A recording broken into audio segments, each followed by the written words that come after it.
Առաջինը Հայաստանում Nest կուտակային ամենամեծ համակարգը, որի շնորհիվ կարող եք կուտակել միավորներ ձեր ավտոմեքենայի ամենօրյա ծախսերից, պարզապես օգտվելով բոլոր այն բենզալցակայաններից, գազալցակայաններից ու ավտոտեխսպասարկման կետերից, որտեղ փակցված կլինի Nest տարբերանշանը։ Դե իսկ կուտակված միավորներով կարող եք կազմել ապահովագրական պայմանագիր։ Շտապեք ձեռք բերել ձեր Nest քարտն անվճար, զանգահարելով 060 540 540։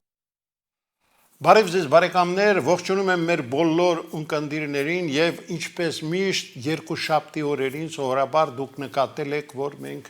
շատ հետաքրքիր հյուր ենք միշտ տաղավար հրավիրում, բայց մեր մինչ հյուրին ներկայացնելը հիշեցնեմ, որ պատերազմը շարունակվում է եւ ամենասարսափելին այն է, որ թշնամին այդպես էլ խախտեց հրադադարի բոլոր պայմանները անընդմեջ ռմբակոծելով Ստեփանակերտն ու Արցախի մյուս բնակավայրերը։ Դե սա արդեն վկայում է, թե ինչ թշնամու հետ մենք գործ ունենք, բայց այսօր մեր տաղավարում այս եւ մյուս հարցերի մասին խոսելու ենք մեր ճանաչված քաղաքագետներից մեկի Ստեփան Գրիգորյանի հետ։ Բարև ձեզ, պարոն Գրիգորյան։ Բարև ձեզ։ Ես հիշում եմ, որ դեռ երկու շաբաթ առաջ դուք հյուրընկալվել եք մեր տաղավարում, ասացիք, որ երկու շաբաթ հետո ամենայն հավանականությամբ պատերազմը կավարտվի։ Ինչից ելնելով այդպիսի հայտարարություն արեցիք։ Բարև ձեզ։ Նախ ուզում եմ ասել, որ այս ձեր նախաբանում, երբ որ դուք ասեցիք, որ Ադրբեջանը ռմբակոծում է, մենք պետք է հասկանանք, որ մենք գործ ունենք տերորիստական պետության հետ։ Ադրբեջանը գնում է դեպի տերորիստական պետության ուղղությամբ։ Հիշում եք իրանց սպառնալիքները Տավուշի դեպքերի ժամանակ, խոցել ատոմակայանը։ Այսօրվա իրանք ռմբակոծությունները հայկական վայրերի Ղարաբաղում ցույց է տալիս, որ դա դասական դառնում է դասական տերորիստական երկիր։ Հիմա ինչ վերաբերում է, երբ որ ես ձեզ հետ ու դուք ինձ հրավիրեցիք ուղիղ երկու շաբաթ առաջ, դա երկրորդ օրն էր պատերազմական գործողությունների, գիտեք, ես ասեցի մի շաբաթից մինչև երկու շաբաթ, ինչու։ Դա կապված է նրա հետ, որ ակնհայտ էր, որ Ադրբեջանը սկսեց լայնամասշտաբ պատերազմական գործողություն, չէ՞, հայտարարվեց հայկական կողմից մեր պաշտոնական մակարդակով, դա նշանակում էր, որ շատ ակտիվ կօգտագործեմ բոլոր զինատեսակները, ակտիվ ներգրաված կլինեն տասնյակ հազարավոր զինվորներ եւ այլ, եթե նայեք ժամանակակից այդ պատերազմական բաները, բավական արագ պարզվում է ով հաղթեց կամ ով չհաղթեց, ով հասավ իր ուզածին, ով ոչ։ Այս ինտենսիվությունը հուշում էր ինձ մի շաբաթից մինչև երկու շաբաթ։ Օրինակ, եթե դուք վաղը մերոնք եւ ադրբեջանցիք հաշվար կանեն, ինչքան փամփուշտ օգտագործեն, ինչքան ռումբեր օգտագործեն եւ այլ, դուք կտեսնեք դա կլինի 92-ից մինչև 4 թիվը կարող է 50%-ը 3 տարվա պատերազմի 50%-ը օգտագործեցին, հասկացաք, չէ՞։ Բայց կարճ ժամանակահատվածում, քանի որ աշխարհը դարձավ ինտենսիվ, զինատեսակները ավելի ժամանակակից, դրանից ելնելով ես հաշվարկ արեցի ու եկային եզրակացան մինչև երկու շաբաթ, դուք տեսաք 12-րդ կամ 13-րդ օրը, չէ, ամսի 10-ին զինադադար։ Ուրիշ բան է, որ զինադադարը միշտ մի օրում, երկու օրում վերջնակարուն չի ֆիքսվում, բայց գոնե բաց ստորագրեցին դեպի այդ զինադադար գնումա պրոցեսը։ Այո, ես հիշում եմ Տավուշյան դեպքերից հետո էլ դուք հայտարարեցիք, որ Թուրքիան տարածաշրջանում վերցրել է սիրիացման այդպես կուրս, տարածաշրջանը սարքել երկրորդ Սիրիա, եւ դա անհիմն չէր։ Այո, ես պետք է ձեզ ասեմ, հիշում եք, մենք ձեզ հետ քննարկում ենք այդ հարցը, այդ Տավուշի դեպքերի սկզբից, որ Ադրբեջանը հասկանում է, որ կորցնում է Ղարաբաղը, Արցախը, կորցնում է։ Ոչ մի շանս չկա։ Ու իրանք Թուրքիայի հետ երկար խոսեցին, ու դա Թուրքիայի առաջարկն էր։ Մտցնել Հարավային Կովկասը մեծ անկայունության դաշտ, այդ Սիրիա, Իրաք, Լիբիա, այդ մերձավոր արևելքի մեծ անկայունության դաշտ, Բայց ոնց կարող մտցնես։ Անպայման պետք է բերես վարձկաններ նույն Սիրիայից, նույն Լիբիայից, անպայման պետք է ռմբակոծես բնակավայրերը, անպայման ապակայունացնես, որ այդ ապակայունացումը շանս է տալիս Թուրքիային ու Ադրբեջանին հարցը դնել այդպես, որ Ղարաբաղի հարցը ինքնորոշում չի, նայեք ստեղ ամեն ինչ ավերված է եւ այլ, եկեք նստեք վերաձևենք սահմանները։ Հասկանանք, մի բանը հստակ, մարդիկ ապրում են իրենց խողում, ինքնորոշում եւ այլ, մի այլ բան պատկերացնում եք Հարավային Կովկասը դառնա ապակայունացման կենտրոն ու նմանվի Սիրիայի վիճակի։ Հիմա Սիրիայում ով է գլուխանում, ինչ անես։ Այդ դա է իրանց պլանը, այդ պլանը մշակված է Տավուշի դեպքերի ժամանակ կամ մի քիչ առաջ։ Ես կարծում եմ ստացվում է խափանել այդ պլանը, ստացվում է մեզ, բայց ցանկացած դեպքում մենք ճիշտ կանխատեսինք ձեզ հետ ու շատ կարևոր է, որ իշխանությունները դա ըմբռնեցին, հասկացան ու եթե դուք տեսնում եք, պաշտոնական դիրքորոշումը շատ հստակ է Երևանի եւ վարչապետը եւ արտգործնախարարը հստակ դա ասում են, ինչ է ուզում անել Թուրքիան, վարձկաններ, որպես տերորիստական պետություն գործողություն Ադրբեջանի, այդ գիծը շատ հստակ գնում է, շատ կարեւոր է դա։ Պարոն Գրիգորյան, պատերազմի այս փուլում մենք պետք է հստակեցնենք մեր քաղաքական անելիքները, խնդիրները։ Պարզ է, դուք շատ ճիշտ նշեցիք այս փուլում, քանի որ պատերազմական ակտիվ փուլը մենք անցել ենք, հույսով ենք, որ զինադադարը կհաստատվի, ես հույսով եմ, իմ կարծիքով կհաստատվի, գոնե հումանիտար զինադադար, մի քանի օրով, հետո կնայենք ինչ, բայց ես կարծում եմ կհաստատվի ի վերջո զինադադարը, բայց պատերազմական ակտիվ փուլ մենք անցել ենք, համախմբման կարևոր փուլ անցել ենք, մի քանի փուլեր մենք անցել ենք, շատ լուրջ պայքար սփյուռքայության, շատ լուրջ պայքար մեր հասարակության, մեր լրատվամիջոցների, մեր փորձագետների, մեր բանակի փայլուն պայքարը պաշտպանելու հայրենիքը եւ այլ, հերոսական ուղղակի, այդ ամեն փուլերը անցել ենք, միշտ դուք հիշում եք, կաղելա մեր պատմության մեջ մեր դիվանագիտությունը։ Ինչ որ տարբեր, նույնիսկ ես հիշում եմ մի քանի պատվիրակություններ գնում էին, մեկը Մոսկվա, մեկը չգիտեմ ուր եւ այլ, դա է պատճառը, որ ես ասում եմ, հիմա պետք է շատ զգուշ լինենք։ Գիտեք, որ չկրկնվեն այդ պատմությունները, որ այդպես չստացվի, ու կոպիտ եմ ասում, ասենք պաշտոնական Երևանը ինչ որ բանակցություններ է վարում, թիկունքում ինչ որ ուժեր, ինչ որ մարդիկ, ինչ որ էլի բաներ չվարեն, որ չկրկնվի 100 տարի առաջվա նույն պատմությունը, երբ որ Ղարսը կորցրեցին, Ղարաբաղը իմիջիատ շատ նմանատիպ են։ Եթե դուք նկատել եք նույն Թուրքիան ու Ադրբեջանը առաջի փուլում պատերազմական ինչ էին ուզում ասել։ Ասում են Ռուսաստանը թքի էս Մինսկի խմբի, թքի հանի միջից Ֆրանսիան, Միացյալ Նահանգները, Թուրքիա, Ռուսաստան դուք դարձեք համանախագահողներ, գլխավոր դեմքեր Ղարաբաղի հարցով, Թուրքիան իօգուտ Ադրբեջանի կլինի, Ռուսաստանը իօգուտ Հայաստանի, արի այս ձևի լուծենք։ Այդ պատահականություն չի, նույնը արվեց բոլշևիկները քեմալիստների հետ, չէ։ Իրանք Անտանտային հանեցին ռեգիոնից 100 տարի առաջ։ Այո, ուղիղ 100 տարի առաջ։ Իրանք Անտանտային, Ֆրանսիային եւ Մեծ Բրիտանիային ով ուներ Հայաստանի մանդատը, չէ։ Իրանք հանեցին խաղից ու քեմալիստները բոլշևիկների հետ որոշեցին այդ հարցերը իօգուտ Ադրբեջանի։ Միտքս ինչու՞մ է կայանում Թուրքիայի ու Ադրբեջանի։ Միտքը շատ նմանատիպ բաներ կան, պետք է զգուշ լինենք։ Ուրեմն այս փուլը դուք ճիշտ եք ասում, ամենավտանգավոր փուլն է։ Ինչ ենք մենք ուզում, ոնց ենք մեր գործում։ Այդ փաստաթուղթը, որը Սագլաշենիա կոչվածը, որը ստորագրվեց Մոսկվայում 4 կետանոց ու առաջի երթին կապված զինադադարի հետ, ես չեմ համարում վատը, իմ կարծիքով նորմալ է։ Վտանգներ չկան, քանի որ 4-րդ կետով պահպանվում է Մինսկի խմբի այդ ՀՀԿ-ի Մինսկի խմբի ձևաչափը, մեզ դա ձեռնտու է, Ֆրանսիան կա, Միացյալ Նահանգները, Ռուսաստանը կան, Ֆրանսիան ընդգծված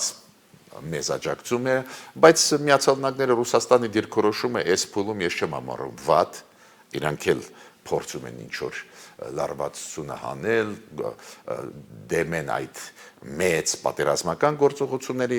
ուրեմն պահպանվեց, դա մեզ համար շատ դրական է, բայց դուք ճիշտ եք, մենք ինչ ենք ուզում, մենք ուզում ենք անկախությունը, որ ճանաչեն Արցախի։ Մենք ուզում ենք միավորում Արցախի Հայաստանի հետ։ Այստեղ մի քիչ եւ իշխանությունն պետք է ճշտի իր անելիքը եւ քաղաքական ուժերի հետ բարձա պետք է խորհրդակցեն։ Օրինակ, ես չունեմ միանշանակ պատասխան։ Ոտ մեկ ես նայում եմ իմ ասացից հետո ինչ որ գրառում պարոն Գրիգորյան միգուցե ավելի լավ է այս տարբերակը միգուցե բա ես համարում եմ լավագույն տարբերակը ես չունեմ ես ուղղակի համարում եմ պարզ է որ ված չէր լինի եթե ինչ որ մեկը ճանաչեր նոր մեկ ճանաչենք, բայց ես չեմ բացառում, որ ճիշտ կլինի, եթե Հայաստանը միակողմանի Արցախի հետ միացման, ասենք, ինչ-որ հռչակագիր ստորագրեն, ասեն։ Օրինակ եմ ասում, տեսեք, ես հիմա չունեմ կոշտ ինչ-որ դիրքորոշում, ձեզ հետ խորհրդակցում են ու հասարակության հետ, բայց այն փաստը, որ ադրբեջանցիք լուրջ սխալ արեցին, սկսեցին ռմբակոծել Ստեփանակերտը, Շուշին, հարվածեցին այդ Շուշի մեր եկեղեցուն, այո, այդ եկեղեցուն, որը ունի աշխարհի անուն, աշխարհում ճանաչված է, հասկանում եք, ՅՈՒՆԵՍԿՕ-ի կողմից ռմբակոծին դա լրջագույն սխալներ են ու պետք է օգտվենք օրինակ կարող են գնալ Ժենև քաղաքի խորհրդի ճանապարհով գիտեք իրանք դատապարտեցին ռմբակոծումները խաղաղ բնակիչների Ղարաբաղում Ադրբեջանի կողմից որ արվում է դատապարտեցին ճանաչեցին Արցախի անկախությունը ու շատ կարևոր առաջարկ արեցին գիտեք ինչ են ասում լինում են կոնֆլիկտներում այդպես փուլեր Երբ որ պարզ է դառնում, որ փոքրամասնությունը նշանակություն չունի ազգային, կրոնական, բայց փոքրամասնությունը չի կարող մնալ մեծի մեջ, մետրոպոլիայի մեջ։ Ու իրանք ասում են, այդ դեպքում միակողմանի process է կանում։ Դու չպետք է համաձայնեցես Ադրբեջանի հետ։ Մենք չենք համաձայնեցնում, մենք ճանաչում ենք։ Ուրեմն այդ օրինակը ու մակում դա կա սկզբունքների մեջ, երբ որ ոչնչացվում է ժողովուրդը այդ փոքրամասնության մեծամասնության կողմից միակողմանի աշխարհը կարող է ճանաչել ու ավտոմատ դա նշանակում է դրանով դու պաշտպանում ես բայց նորից կրկնում եմ նաև միացման տարբերակը կա որի կողմնակիցները եւ քաղաքական ուժեր կան եւ հասարակությունը այդ կարծիքը կա այստեղ է որ իշխանությունը պետք է մտածի որ նա գիտեք ինչի համար որ հիմա օրակարգում Ղարաբաղի քանի որ հիմա Զոհրաբ Նացականյանը այսօր գնում է Մոսկվա հանդիպելու Ռուսաստանի արտգործնախարարի հետ այս քննարկումների ժամանակ նաև այդ հարցերը դնել միգուցե Ֆրանսիան Ռուսաստանը միակողմանի ճանաչեն Արցախը օրինակ եմ ասում կամ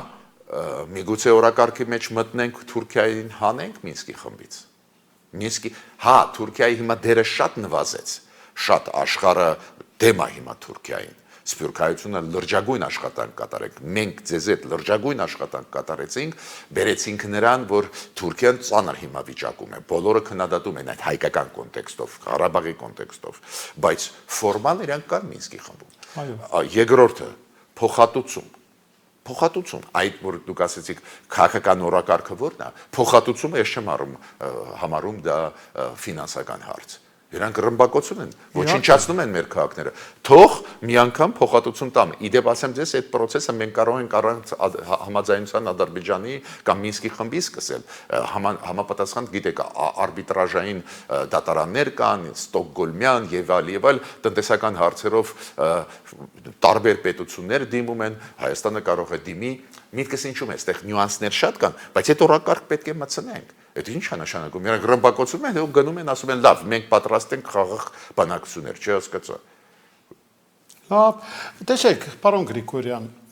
այսօր շատ կարևոր հանդիպում է տեղի ունենալու Մոսկվայում Սերգեյ Լավրովի հրավերքով Մոսկվա է մեկնել Հայաստանի Հանրապետության արտաքին գործերի նախարարը եւ այնտեղ շատ կարևոր հանդիպումներ են լինելու, որոնց թվում եւ Մինսկի խմբի համանախագահների հետ։ Մենք ինչ կարող ենք ակնկալել այս հանդիպումներից։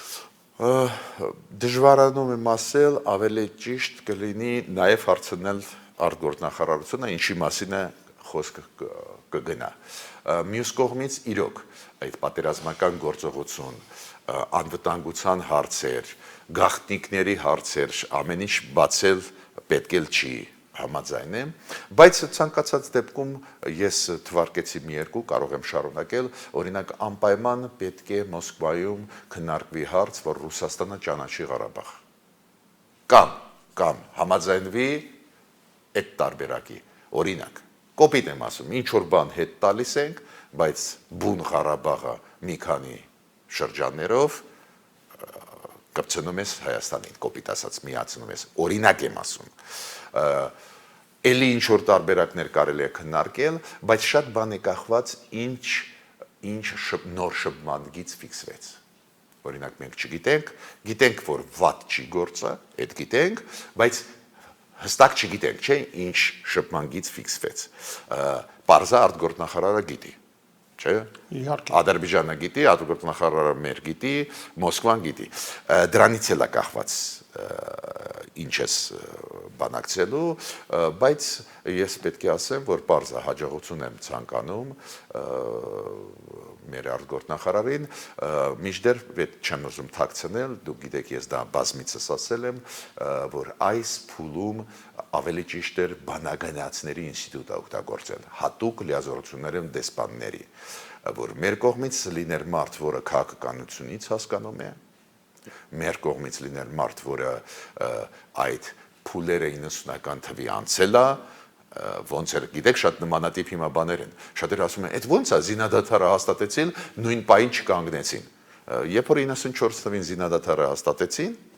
հիշում եք, ապրիլ, մայիսին, այդ զինադադարը որ հաստատեցին, հետո մի ամիս շարունակում էին պատերազմական գործողությունները, լոկալ, մեծ չէին, բայց շարունակվում են, զինադադար որ ասում են, կյանքում չլինում, որ նույն պահին, քանի որ զինադադարի հաստատումից հետո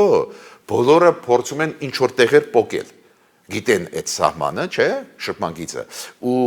երկու կողմերն էլ փորձում են ինչ որ ճշտում անեն եւ այլ, օրինակ,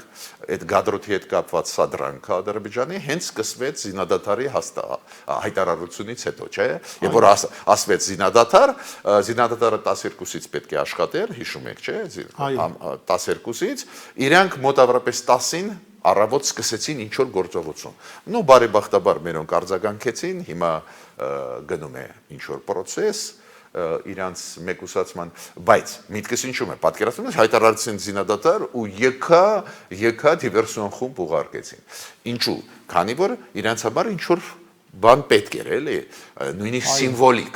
նույնիսկ վերցնել, ասենք դրոշ դնել ինչ որ շենքի վրա։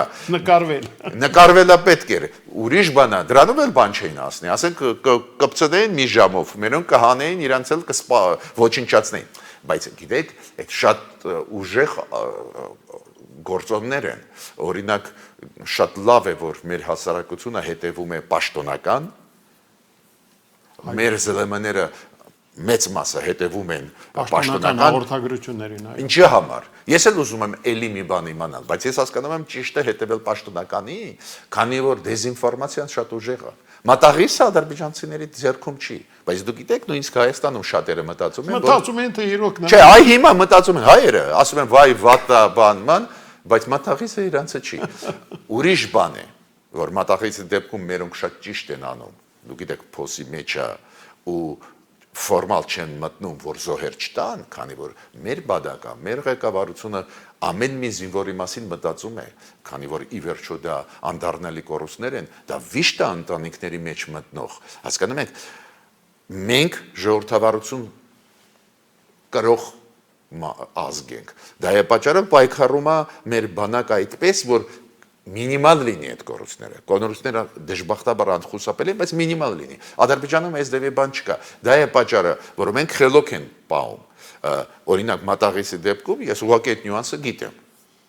Այդ գաղտնիք չի, դա է պատճառը, որ իրավունք ունեմ ասելու, ուղղակի կոնտրոլի տակ է մեր, բայց խելոք ձևով։ Ոչ թե իջնենք, որ իրանք ասենք վերևից ռմբակոծեն։ Ամեն մի կյանք մեզ համար արժեք է։ Շատ թանկ է, այո։ Պարոն Գրիգորյան, դե կուզենայի, որ միջազգային հանրության դիրքորոշման մասին խոսեինք եւ ամենակարևորը մենք այսօր այս ահռելի այս Արցախյան այս դաժան պատերազմի օրերին մենակ ենք մնացել թշնամու դեմ արդեն, թե մեր կողքին կան երկրներ, ազգեր։ Գիտեք, այդ հարցը իրոք շատ կարևոր է։ Մեր հասարակության մեջ համախմբվեց ուժեղը հասարակությունը, ես տեսնում եմ Արցախը, Հայաստանը, Սփյուռքը իրոք շատ ուժեղ են, դուխը տեղն է, բայց հետաքրքիր է մեր մենտալիտետի մեջ ու նշանակություն չունի։ Այս երեխեն ծնվում է Ամերիկայում հայ, Ավստրալիայում, Ֆրանսիայում կամ Հայաստանում նշանակություն չունի։ Տարբեր տեղերում ծնվել են, տարբեր քաղաքական մթնոլորտում են, բայց այդ երիտասարդները մեծանում են ու ասում են, չէ, մենք միայնակ ենք աշխարհում, այդ շատ հետաքրքիր է։ Այդ այդպես որ ոչ ոք մեզ չի աջակցում եւ այլ, այդ մեզ մոտ ստերեոտիպը բավական ուժեղ է, ես պետք է ցրեմ այդ ստերեոտիպը։ Ես այս պատերազմի օրինակ ուզում եմ ձեզ բերեմ, որ մենք միայնակ չենք։ Օրինակ, դու գիտեք Եվրոմիությունը ու ՆԱՏՕ-ն հիմա քննարկում են Թուրքիայի հարցը, հիմա Եվրոմիությունը քննարկում է սանկցիա կիրառել, ՆԱՏՕ-ում նույնիսկ քննարկում է գնում, որ եթե զերի շարունակի, նույնիսկ պետք է հարցը դրվի հանելու Թուրքիային։ Հիմա գնում է։ Ու պատճառներից մեկը Արցախի մեջ Թուրքիայի մխրճումը։ Դրանից մեծ աջակցություն պետք է չի մեզ։ Հիմա հայերը ասում են, չէ, պարոն Գրիգորյան, ինձ ասում են, պարոն Գրիգորյան, ոնց, եթե իրանք զենքով գային, ուրեմն քաղաքականության մեջ, մեծ դիվանագիտության մեջ, այդպես պրիմիտիվ չի, անպայման չի, որ ինքը զենքով գա։ Այն փաստը, որ Ֆրանսիան ու Հունաստանը ՆԱՏՕ-ի քննարկման ժամանակ վերջի ուղղակի 2 թե 3 օր առաջ էր։ Հիշում եք, որ դրանից հետո Ստոլտենբերգը ՆԱՏՕ-ի գլխավոր քարտուղարը թռավ Անկարա, երբ որ քննարկում էր Հունաստանը ու Ֆրանսիան դրեցին մեկ խնդիր ու ամենակարևորը աջակցություն ստացան նվազագույնը կեսի ՆԱՏՕ-ի անդամների աջակցությունը ստացան։ Իրենք ոնց են հարցը դնում։ Թուրքիան Կիպրոսում լկտի պահում է, Թուրքիան Հունաստանի դեմ լկտի պահում է, Հունաստանը ՆԱՏՕ-ի անդամ է, Թուրքիան պատերազմում է Իրաքում, բարի բուն իմաստով հյուսիսում, Սիրիայում, Լիբիայում վարձկաններ օֆիցիալ ուղարկում։ Թուրքիան երբ որ Լիբիա ստեղ չի խոստովանում, որ Ղարաբաղի տարածք ուղարկեց, Ղարաբաղի կոնֆլիկտի գոտի, ստեղ չի խոստանում, ասում են, չէ, մենք չենք ուղարկում։ Լիբիա օֆիցիալ է ուղարկում, то есть Թուրքիան հայտարարեց, մենք վարձկաններ ուղարկում ենք Լիբիա ի օգուտ մի կողմի, այնտեղ երկու կողմ են, չէ, բախվեն։ Ու ինքը ասում է, ու Ղարաբաղի հարցը մեջ չկար, Արցախի հարցը, Ֆրանսիան ու Հունաստանը ասում են Արցախ, հիմա նոր սկսեցին ուղարկել, հիմա մենք նստած ենք ուղարկում են վարձկաններ։ Այս ձևի պահվածք ՆԱՏՕ-ի անդամ չի կարող լինել, պետք է հանենք։ Դա ավտոմատ բերեց նրան, որ առաջինը կանգնացրեց վարձկաններ ուղարկել, քանի որ դա հեշտ է ֆիքսել, դա ինչ է նշանակում, դա աջակցում է, չէ՞ մեզ։ Եթե Թուրքիան առանց ՆԱՏՕ-ի ճնշման ուղարկել 10,000 այդ մի բան կլիներ, չէ, մարտի դաշտում Արցախի, չէ, մի այլ բան է, որ 2000-ը ուղարկեց ու բավարարվեց, ստիպված հետ քաշվեց։ Նույնը Թուրքիան սկզբից հիշում եք ակտիվ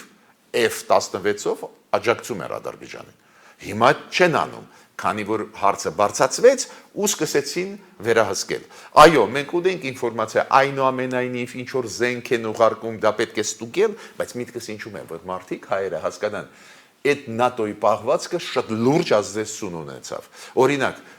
բոլորը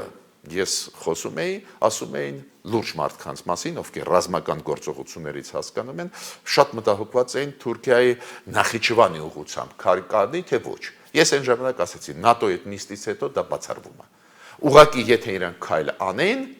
ՆԱՏՕ-ից կսկսվի պրոցեդուրան հանելու։ Հանելը ՆԱՏՕ-ից ուղղակի սարսափելի բաների Թուրքիայի համար կբերի, քանի որ շատերը չեն հասկանում դա ինչ է նշանակում։ Դա ավտոմատ բանակի կեսը իրանք կորցնեն, ավտոմատ, զենքերի կեսը, F-16 ունեն, չգիտեմ 30 ունեն, նշանակություն սա հետ կտանեին։ Այդ իմաստով մենք պետք է հասկանանք մեզ աջակցեցին։ Այն փաստը, որ Եվրոմիության պարլամենտում Եվրոպադգամավորները հիշում եք այդ քննարկումը։ Մոտավորապես մի 4 ժամ թե 5 ժամ տևած քննարկումը մի ելույթ չկար նեյտրալ։ Չէ, կներեք էլի, իրանք էլ չէ, այդ մթնոլորտը ստեղծեցին։ Ես չեմ ասում նորից կրկնում են փայլուն պայքար սփյուռքահայության, մեր ձեզ այդ պայքարը լրատվամիջոցների, փորձագետների, տեսակ չեմ ասում, մենակ ուրիշ ուժերով, ու Ռուսաստանի գործոնը, ինչքան ենք մենք առանձին դեպքերում Ռուսաստանին քննադատում, Ռուսաստանը հասկանալի ուղղակի լեզվով, նորմալ հասկանալի լեզվով ասել Թուրքիան դու քո տեղը նստի վատա լինելու։ Ոչ թե մեզ սիրելով, Բայց փաստը մնում է փաստ, որ Ռուսաստանը իր դերը խաղաց։ Ի վերջո բերեց Ադրբեջանին սեղանի շուրջ նստացրեց։ Այո։ Սեղանի շուրջ նստացրեց երկու գործոն՝ մեր բանակի փայլուն պայքարը, հերոսական պայքարը եւ Ռուսաստանը։ Դες գնացին Ռուսաստանը, կանչեցին Ադրբեջանին, Ալիևը մի օր առաջ հիշում եք ինչ էր ասում, կապիտուլյացիա, բան ինչ որ էստեւի բաներ է խոսում 2 օր առաջ բան,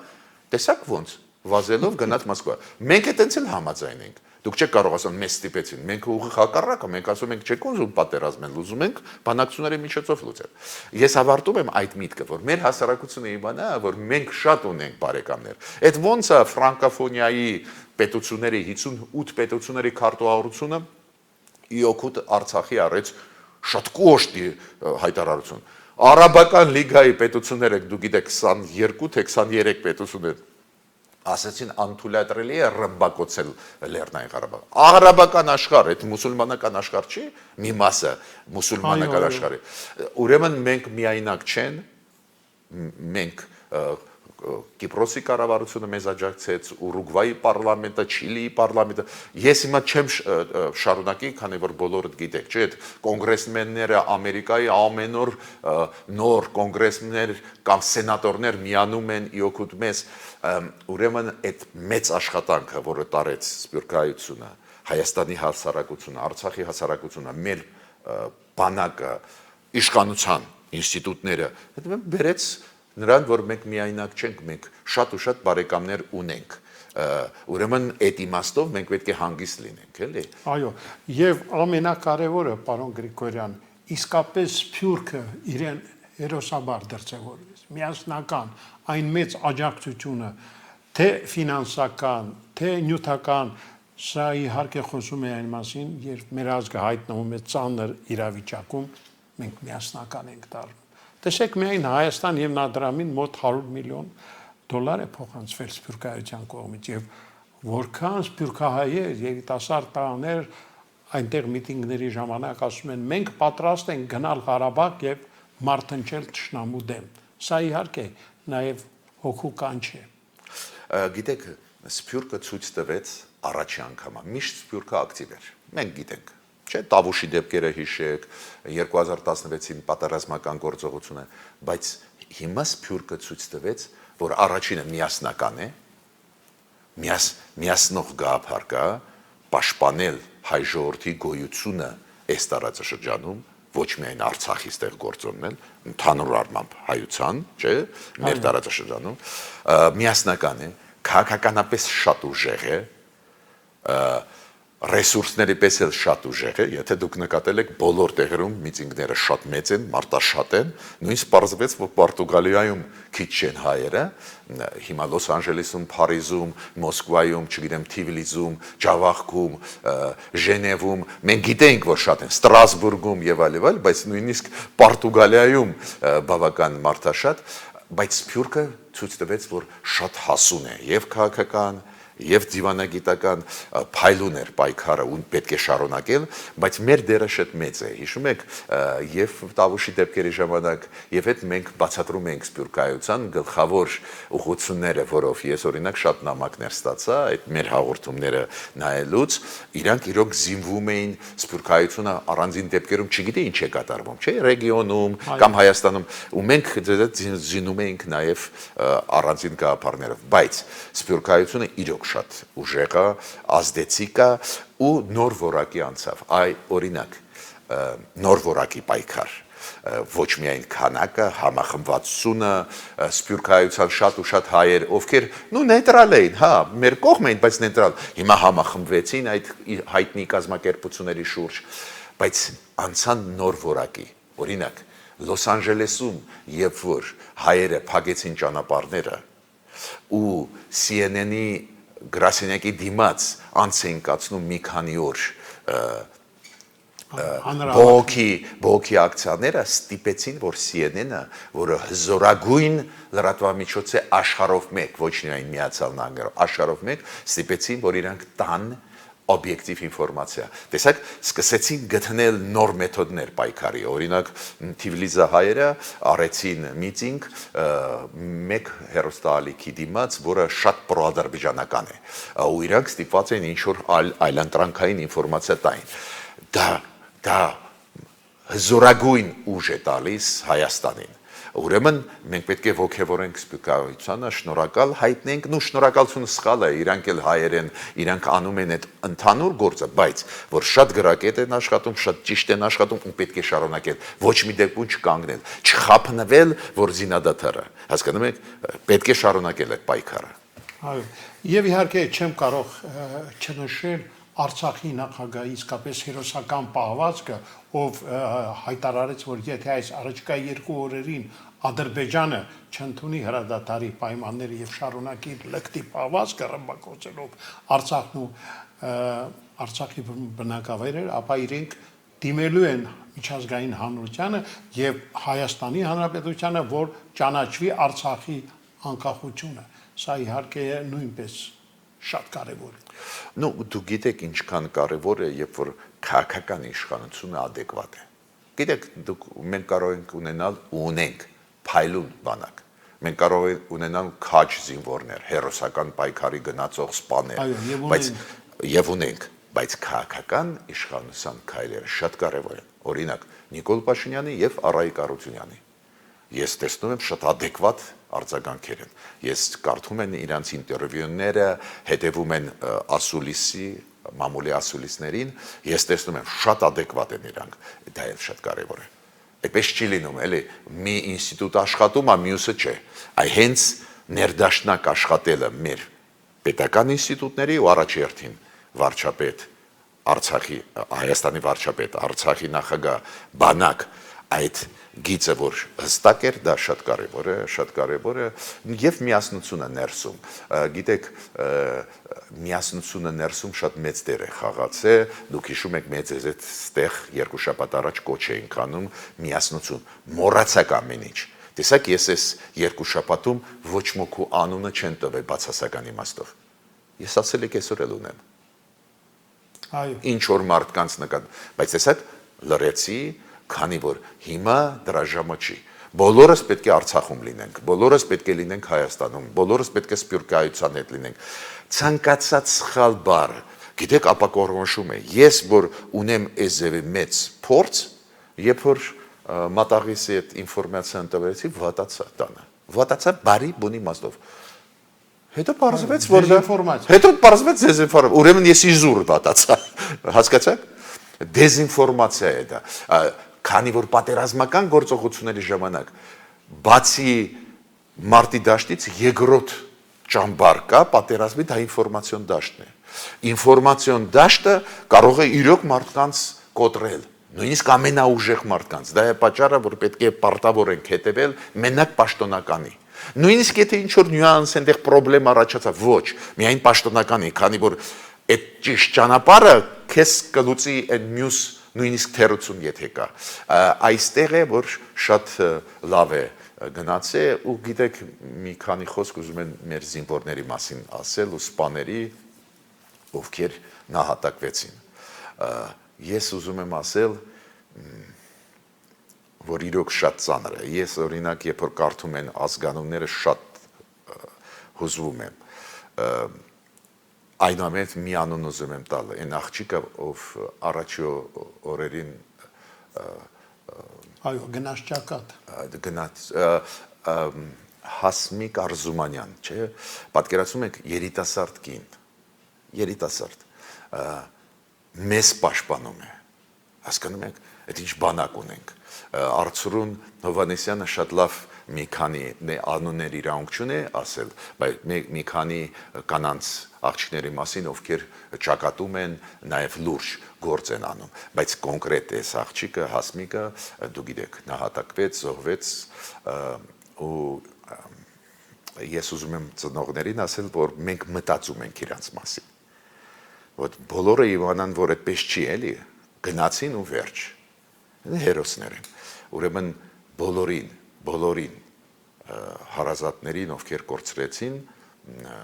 իրենց երեխաներին, հա, ուզում եմ ասել, որ այդպես չի, որ մենք գիտեք, լավ, չեմ ուզում ծավալվել, կպատժվեն ադրբեջանցիք, հավաստիացում եմ, Ալիևը կպատժվի, ինքը Գաագայի դատարանի աթոռին կնստի ու ավարտեմ մի բանով, գիտեք, այդ ավտորիտար, տոտալիտար ռեժիմների ղեկավարները մարդակեր են, պատկերացնում եք, ինչու Ալիևը, շատերը չեն հասկանում, ինչու ձգձգում է Ալիևը, մի բան մենք նոր խոսացինք, որ ուզում է մի բան շահած լինի, միտեղ իրանց դրոշը տնգի, բայց երկրորդ գործոնը ավելի կարևոր է, ինքը չի ուզում հավաքել ադրբեջանցի զինվորների դիակները, հավաքել ներս տանել իր երկիր ու հանձնել ծնողներին, որ բունտ չի բարձրանա, պատկերացնում եք մարդակեր, լավ մեր նկատմամբ ինքը դաժան է,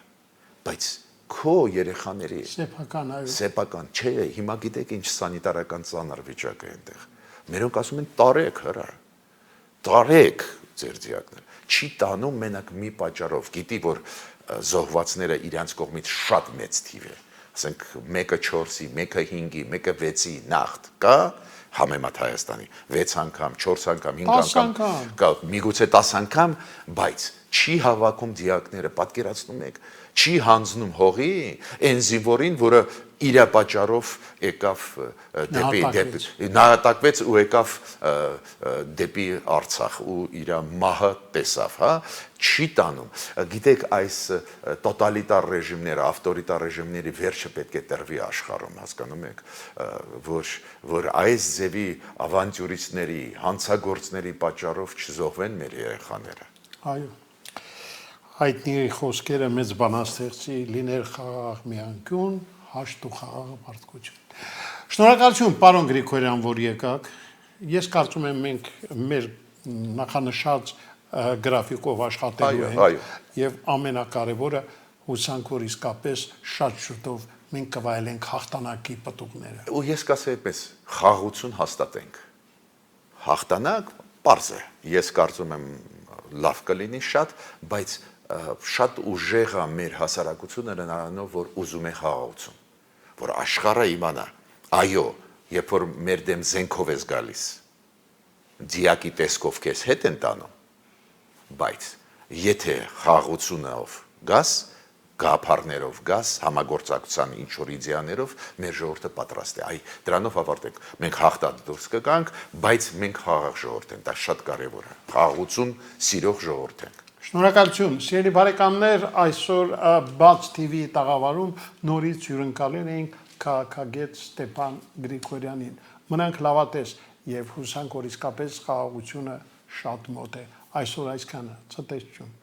Առաջինը Հայաստանում Nest կուտակային ամենամեծ համակարգը, որի շնորհիվ կարող եք կուտակել միավորներ ձեր ավտոմեքենայի ամենօրյա ծախսերից, պարզապես օգտվելով բոլոր այն բենզալցակայաններից, գազալցակայաններից ու ավտոտեխսպասարկման կետերից, որտեղ փակցված կլինի Nest տարբերանշանը։ Դե իսկ կուտակված միավորներով կարող եք կազմել ապահովագրական պայմանագիր։ Շտապեք ձեռք բերել ձեր Nest քարտն անվճար, զանգահարելով 060 540 540։